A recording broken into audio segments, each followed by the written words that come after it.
Quand un influenceur américain, pro-Trump, favorable à la Russie et soutien de la population palestinienne, propage de fausses informations au sujet de la situation entre la France et le Sénégal. Jackson Hinkle, c'est le nom de cet homme.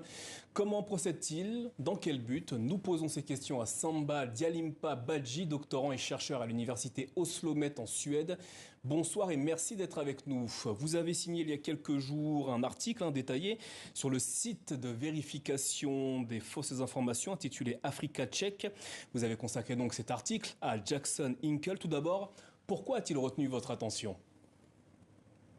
Alors, précision très rapide, Oslo-Met, c'est à Oslo, en Norvège et non en Suède. En Norvège, Alors, pardon. il a attiré mon attention parce que c'est un influenceur sur Twitter qui est très, très suivi.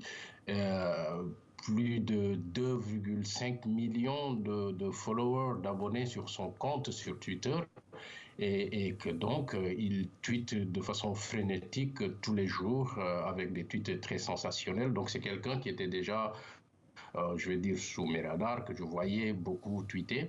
Et donc, quand il a fait ce tweet sur le nouveau président sénégalais, ça a attiré tout de suite mon attention, d'autant que le tweet a fait 1 million de vues, plus d'1 million de vues en l'espace de 24 heures. Alors, dans une publication datée du 28 mars et toujours en ligne sur ce fameux réseau social, il annonce que Bassirou Diomaye Faye, le président du Sénégal, rompt les relations entre son pays et la France afin de se rapprocher de la Russie. Bien évidemment, il s'agit d'une fausse information.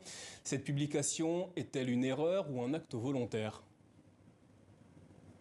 Non, ce n'est pas une erreur, c'est un acte volontaire, c'est un peu dans la logique de ce qu'il tweete toujours. Il tweete toujours quelque chose de sensationnel, mais qui suit un peu la vague. Il fait beaucoup de tweets qui suivent un peu le narratif, un narratif russe. Donc, c'était pas une erreur, c'est quelque chose de délibéré. Et comme je l'ai montré un peu dans mon article, c'est quelqu'un qui est un diffuseur de fausses informations, assumé. Il assume de le faire. Et ironiquement, il se présente comme quelqu'un qui combat les propagandistes. Alors, quelle technique de désinformation utilise-t-il et quel est son mode opératoire ? Alors, c'est très simple. Il fait des tweets très sensationnels qui mélangent un peu de complotisme et puis qui profitent un peu de la vague du moment. C'est-à-dire, par exemple, je prends le tweet sur le nouveau président sénégalais, Bassirou Diomaye Faye.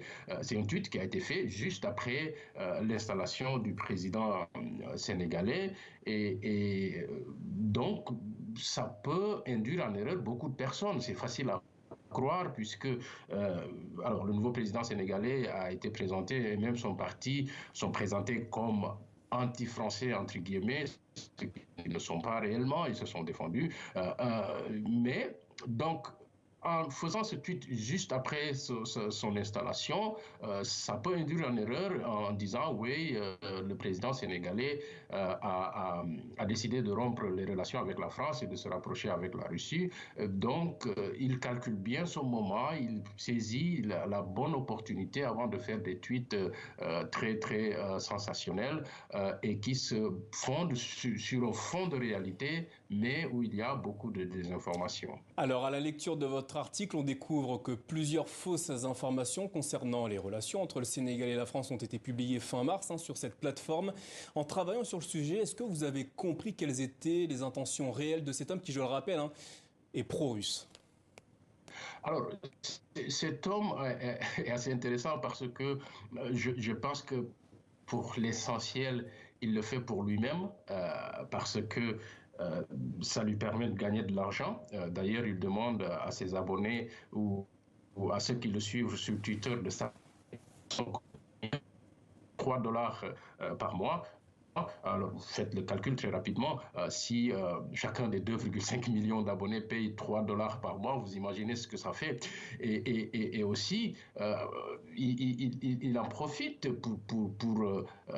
parce qu'aujourd'hui, quelque part, tous les tweets sensationnels ou toute information sensationnelle pro-russe créer comment on appelle ça, créer de l'engagement sur Twitter et cet engagement permet aussi au titulaire du compte d'être rémunéré.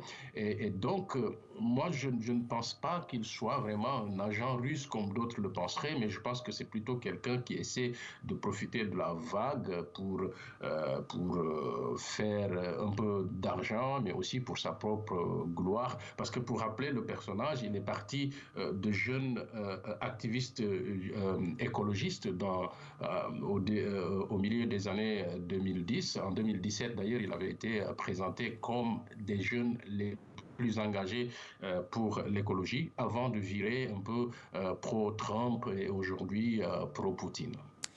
Jackson Hinkle n'en est pas à son coup d'essai en publiant de fausses informations au sujet des pays ouest-africains. Comprenez-vous la raison pour laquelle son compte est toujours ouvert alors qu'il a été pris à de nombreuses reprises en flagrant délit de fausses informations?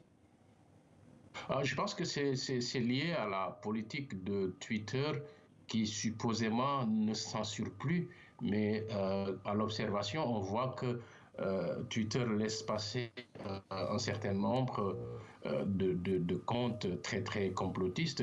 Il faut rappeler que Jackson Hinkle avait une chaîne YouTube qui a été bloquée, qui a été suspendue donc par YouTube.